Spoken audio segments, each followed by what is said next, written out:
Dobar dan, dobrodošli u recepturu.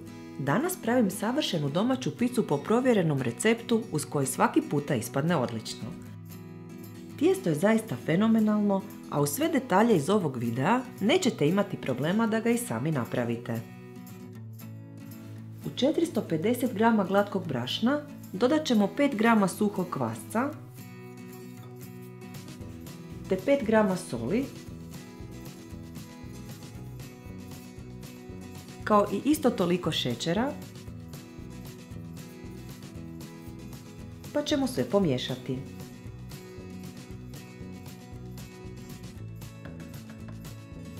U drugoj posudi pomiješat ću 250 ml tople vode sa 50 ml ulja. U duboku posudu u kojoj ćemo mjestiti tijesto sipamo prvo vodu i ulje, zatim trećinu smjese brašna, kvasca, šećera i soli, pa sve miješamo kuhačom.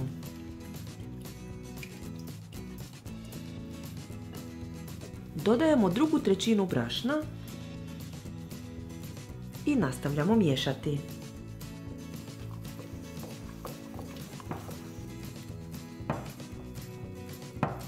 Sa posljednjom trećinom ručno treba umjesiti glatko tijesto.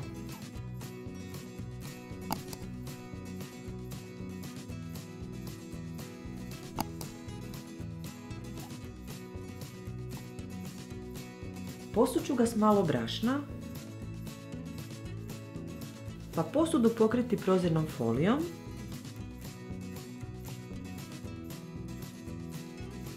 i čistom krpom, te pustiti sat vremena da se diže u toploj prostoriji. Tijesto ću pripremiti na papiru za pečenje kako bi ga kasnije lako prebacila u protvan.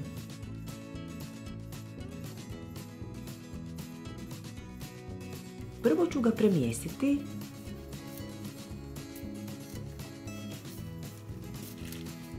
i onda lagano početi utiskivati pazeći da rub tijesta ostane viši.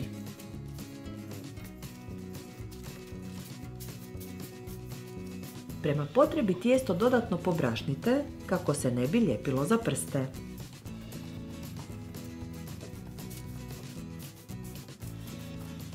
Picu ćemo peći u protvanu od pečnice, pa ću provjeriti veličinu tijesta i nastaviti je oblikovati do potrebne veličine. Razvučeno tijesto zajedno sa papirom za pečenje prebacit ćemo u protvan i prema potrebi dodatno oblikovati tijesto.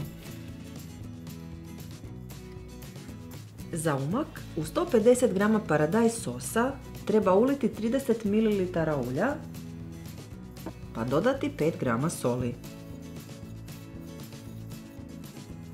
Treba nam još prstohvat sušenog origana, pa ću sve promiješati.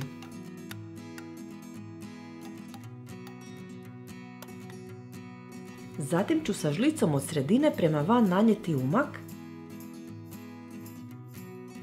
sve do rubova pice. Po umaku ćemo poslagati 250 g narezane šunke,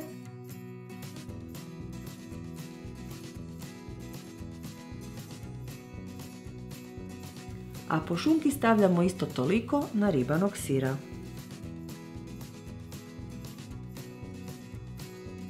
Prema želji, slobodno možete stavljati i druge dodatke, poput šampinjona. Budući da moja kćerka najviše voli upravo ovakvu picu sa šunkom i sirom, ja ću dodati još samo 8 zelenih maslina.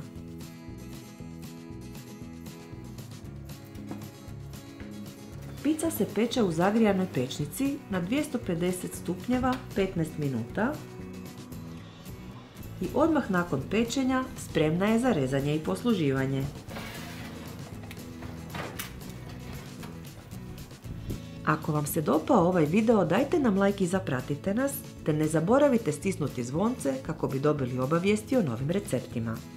Sve naše recepte u pisanim verzijama potražite na web stranici receptura.com. Bye!